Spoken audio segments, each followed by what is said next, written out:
థియేటర్లు దొరకట్లేదని చెప్పేసి బయట అనిపిస్తుంది. నిజంగానే అలాంటి పొజిషన్ అలాంటిది ఏం లేదండి.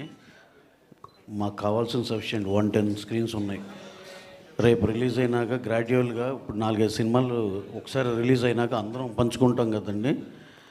ఆటోమేటిక్గా ఏ సినిమా అయితే బెటర్గా ఉందో దానికి పెరుగుతూ ఉంటుంది. ఇది నార్మల్ ప్రాక్టీసే, కానీ ఇది స్క్రీన్ దొరకలేదు ఇవన్నీ అదే ట్రూ కాదండి.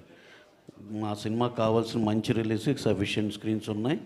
అక్కడి నుంచి మాది డెఫినెట్గా బ్రహ్మాండంగా ఉంటుందని నమ్ముతూ అక్కడి నుంచి స్క్రీన్స్ పెరుగుతూ కూడా ఉంటాయి. ఇది యూజువల్గా జరిగేదండి. పుష్ప నుంచి ఐమాక్స్తో ఒక చిన్న కమ్యూనికేషన్ గ్యాప్ అది ఏం లేదండి. We are releasing our film there in మన ప్రసాద్ ఐమాక్స్లో కూడా చేస్తాం. ఈ సినిమా అదేం లేదు సార్. అప్పుడు ఏదో చిన్న ఏదో పర్సంటేజ్ ఇష్యూ, కానీ అది తర్వాత they have their own policy. అలాగే మనం కూడా హౌ టు గో ఫార్వర్డ్లో వీఆర్ ఆల్సో ఫ్లెక్సిబుల్. అవన్నీ చిన్న చిన్న విషయాలండి. అది నథింగ్ టు సీరియస్గా తీసుకునే ఏం కాదు సార్. అఫోర్డబుల్ ప్రైజెస్ అన్నారు, బట్ కొన్ని ఏరియాస్లో కొంచెం హైక్ కనిపిస్తుంది. కొన్ని ఏరియాస్లో ఏం లేదు, కర్నూలు లాంటి ప్లేసెస్లో కాదు. మీరు మీ ఏరియాలో అక్కడ ఉన్న వాళ్ళు ఎవ్వరు టికెట్ రేట్ వల్ల ఈ సినిమా చూడలేదు అనే ఫీలింగ్ అసలు ఎక్కడా లేదండి.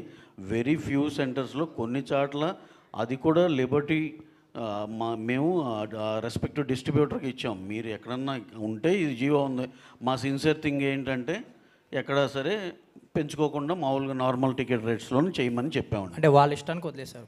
వాళ్ళ ఇష్టం అంటే వాళ్ళు కూడా వచ్చే కలెక్షన్లు తగ్గించుకొని ఎక్కువ పెడితే రాకపోతే వాళ్ళు ఎందుకు చేస్తారంటే సినిమా కొనుక్కున్నాక షూర్ షార్ట్గా ఆల్మోస్ట్ 95% షార్ట్లో యాజ్ ఇట్ ఈస్గా ఏ రేట్లు ఉంటాయండి. ఏమన్నా ఫ్యూ క్రేజీ మాల్స్ కానీ ఇట్లాంటివి ఉంటాయి చూడండి, అక్కడేమన్నా ఒక 50 రూపాయలు ఉండొచ్చు. ఎందుకంటే ఇప్పుడు ఉన్న పోటీలో తక్కువ స్క్రీన్స్ అవటం, వీటిల్లో ఉన్న దాంట్లో డే 1 వచ్చే కలెక్షన్లు ఇవి ఉంటాయి కదండి.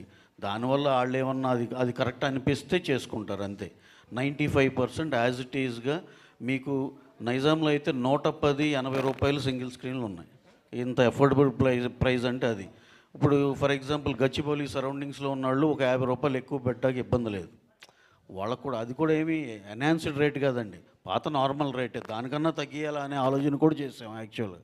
కానీ పాతగా ఏదైతే ఫిక్స్డ్ రేట్ ఉందో అది ఉంచేయవచ్చు. గచ్చిబౌలి సరౌండింగ్స్ అట్లా మీకు సింగిల్ స్క్రీన్లో 110 రూపాయలు కూడా మంచి సింగిల్ స్క్రీన్స్ ఉన్నాయండి, వాటికి కూడా ఉంది.